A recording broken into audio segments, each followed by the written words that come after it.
కవిత అరెస్టుపై drama ఆడుతున్నారని, అందరూ BJP అభ్యర్థులను గెలిపించుకోవాలని చూస్తున్నారని పొన్నం ప్రభాకర్ అన్నారు. వేములవాడ చొప్పదండి నియోజకవర్గంలో సన్నాహక సమావేశం నిర్వహించారు. ఈ సమావేశానికి మంత్రి పొన్నం ప్రభాకర్ పాల్గొని మాట్లాడుతూ, బీజేపీ మరోసారి వస్తే అంబేద్కర్ రాజ్యాంగం బదులు నియంతృత్వం వస్తుందని అన్నారు.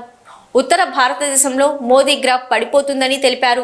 మన దగ్గర సెంటిమెంట్ను రగిలితే ప్రయత్నం చేస్తున్నారని అన్నారు. ఈ సమావేశంలో ఎమ్మెల్యేలు ఆది శ్రీనివాస్, మేడిపల్లి సత్యం, అట్లూరి లక్ష్మణ్, హుజురాబాద్ నియోజకవర్గం ఇన్ఛార్జి ప్రణవ్, కోడూరు సత్యనారాయణ, ఆరేపల్లి మోహన్, వెలిచాల రాజేందర్, కాంగ్రెస్ నాయకులు తదితరులు పాల్గొన్నారు.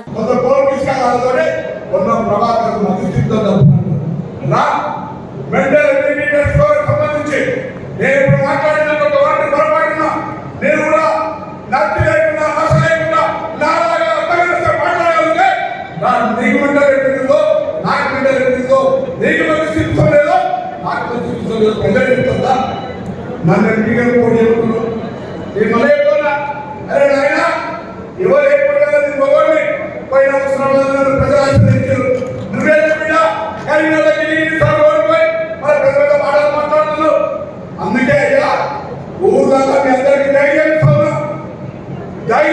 ఎక్కడైనా ఎవరైనా ఏదైనా మాట్లాడితే వేరే కాంగ్రెస్ నాయకులు రాష్ట్ర ముఖ్యమంత్రి రేవంత్ రెడ్డితో సహా మీ వెనుక ధైర్యంగా ఉన్న సందర్భంగా ఎవరిని భయపడేది పంపిణీ ప్రజల మాట్లాడి తప్పుతాయి అన్ని అమలు చేస్తాం.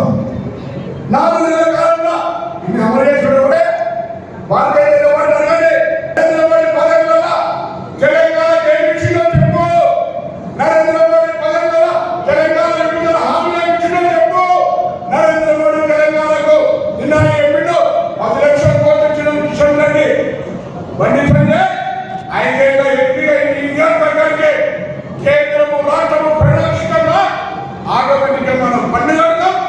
పన్నుల కేంద్రానికి పోతాయి, కేంద్రం నుంచి నిధులు వస్తాయి.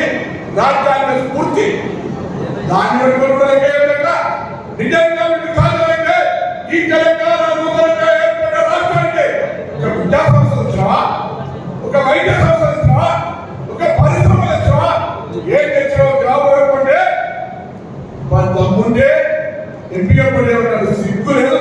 ఎమ్మెల్యే కుటుంబం సాధారణపై నువ్వు ఎంపీ పనిచేసే నైతికత ఉన్నదే. ఒక వికెట్ అవలేదా? మనం లేకపోతే కూడా కవితను వినిపించుకోవడానికి కేసీఆర్ ఎంపీలన్నీ అవసరం తీసుకుని దయా అని నరేంద్ర మోడీ దగ్గర నెగోషియేషన్ చేస్తున్నాడు.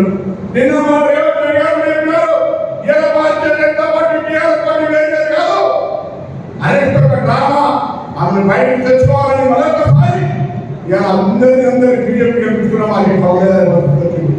దయచేసి ఒకసారి ఆలోచించండి. టీఆర్ఎస్ ఓటైతే మొదలేసినట్టు ఇక బీజేపీ ప్రజాస్వామ్యంలో విషయం ఇలా కూర్చొని మాట్లాడుకునే హక్కు ఉంది. మన ప్రభుత్వాన్ని విమర్శించే శక్తి ఉంది. మన పరంగా అవసరమైతే గట్టిగా మాట్లాడుకునేటువంటి ఈ ప్రజాస్వామ్యంలో మరొకసారి నరేంద్ర మోడీ వస్తే డాక్టర్ బాబాసాహెబ్ అంబేద్కర్ గారు రచించిన రాజ్యాంగం బదులు నియంత్రణతో వస్తుందని దేశంలో ఉన్నటువంటి అన్ని రాజకీయ పార్టీలు, అందరు మేధావులు, అనేక మంది మీడియా ప్రతినిధులు దేశ ప్రజలను చైతన్యపడితే ఉత్తర భారతదేశంలో అనూహ్యంగా నరేంద్ర మోడీ గ్రాఫ్ పడిపోతున్నటువంటి ఒకసారి గమనించండి.